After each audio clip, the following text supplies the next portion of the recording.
வந்துச்சு. அது சம்பந்தமாக கலந்து பேசிக்கிட்டு இருக்கிறோம்.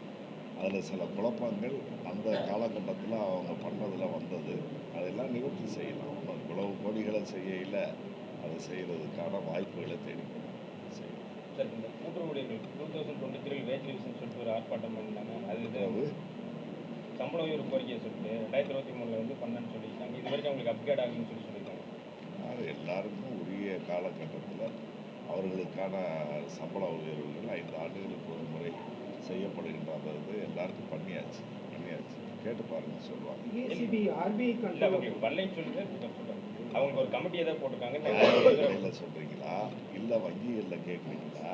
பேங்க் டேக்ஸ் தான் கொடுத்தாச்சுப்பா.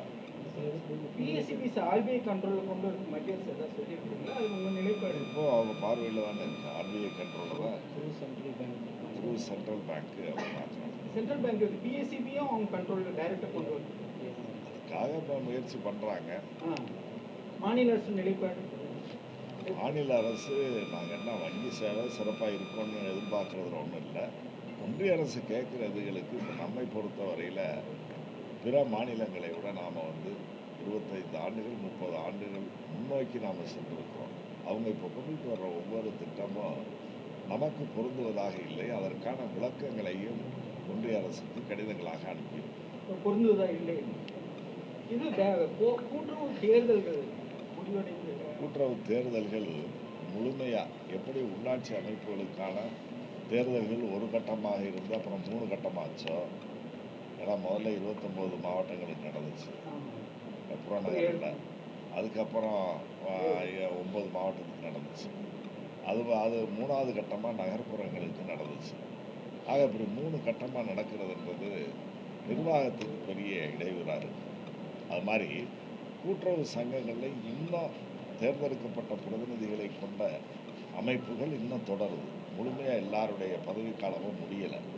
ஆகவே அனைவருடைய பதவிக்காலமும் முடிந்த பிறகு முறையான உறுப்பினர் சேர்க்கை கடந்த காலத்தில் ஆட்சியில் 10 ஆண்டுகளில் நடைபெற்ற அந்த தேர்தல்கள் எல்லாம் போலி அங்கத்தினர்களுடைய எண்ணிக்கை அதிகமாக இருந்துச்சு. ஏறத்தாழ ஒரு 40 லட்சம் பேர்கிட்ட போலியான உறுப்பினர்கள் என்று கண்டறியப்பட்ட அவற்றையெல்லாம் நீக்கியாச்சு. இப்போ மேலும் நீக்கியவர்களில் கூட அவர்கள் தங்களுடைய ஆதார் அட்டைகளை அதோடு இணைக்கணும் என்று சொல்லி அந்த பணி நடந்து வருகிறது. இதுவரை 60% 65% நபர்கள் தான் அந்த ஆதார் அட்டையும் இதில் இணைச்சி பண்ணுறாங்க. ஆக முறையான போலி உறுப்பினர்கள் இல்லாத ஒரு பட்டியலை தயார் செய்து அதன் பிறகு தேர்தலை நடத்துவதற்கு தேர்தல் ஆணையத்தினுடைய அனுமதியை கேட்டு நடத்தும்.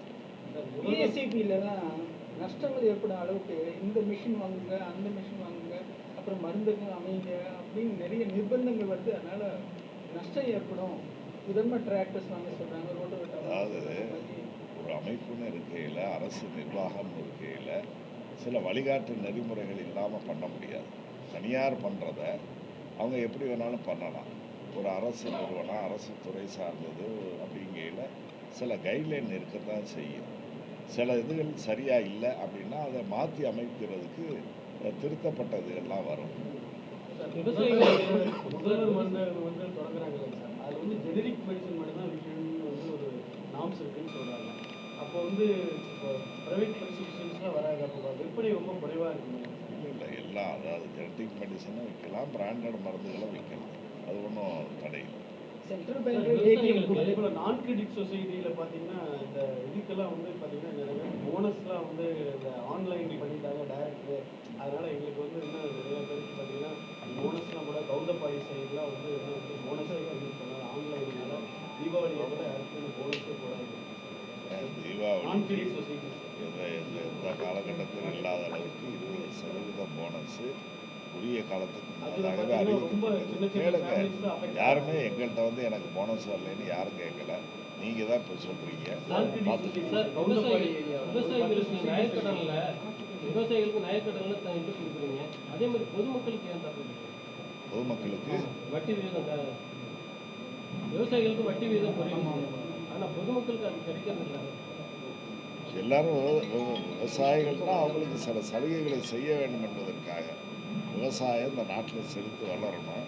உணவு தட்டுப்பாடுகள் வந்துவிடக்கூடாது. பொதுவாக விவசாயிகளுக்கு பெருத்த லாபம் கிடைக்கிறதுல இருந்திருக்கா அதை பண்ணுவாங்க. எல்லாரையும் ஒரே ரகமாக சேர்க்க சார் முடியாது. இப்போ ஹவுசிங் லோன் நம்ம 15 lakhs தான் கொடுக்குறாரு, அதிகப்படுத்துறதுக்கு வாய்ப்பு இருக்கா? இப்போ உயர்த்திருக்கு சார் 30 லட்சம். ஹவுசிங் இன்க்ரீஸ் பண்ணிட்டு 30 லட்சம் 30 லட்சமா இப்போ உயர்த்திருக்கீங்க. எல்லாத்துமே உயர்த்திருக்கு. கோர் பேங்கிங் சொல்யூஷன் கொண்டு வந்து எல்லா பிஎஸ்சிஸ் எல்லாம் இணைச்சா ஏடிஎம் கார்டு எப்படி டிஸ்ட்ரிக்ட் சென்ட்ரல் கவர்மெண்ட் அது மாதிரி கிடைச்சா எங்க வேணா பணம் எடுக்கிறதுக்கான வாய்ப்பு போல போல அந்த வேலையெல்லாம் நடந்துகிட்டு இருக்கு. ஒரு 50-60% பணிகள் முடிஞ்சிருக்கு. எஞ்சியதும் வெகு விரைவில் முடிஞ்சிடும். ஏன்னா இன்னைக்கு வங்கி துறை என்பது போட்டிகள் நிறைந்த சவால் நிறைந்ததாக இருக்குது.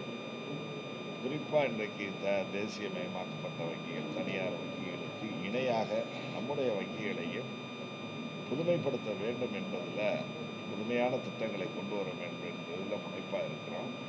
இவ்வளவு இதற்கு பின்னாலேயும் கூட்டுறவு சங்கங்களின் மீது நம்பிக்கை வைத்து பொதுமக்கள் இந்த கூட்டுறவு சங்கங்களை வளர்க்க வேண்டும் என்ற அக்கறையோடு இருக்கிறார்கள்.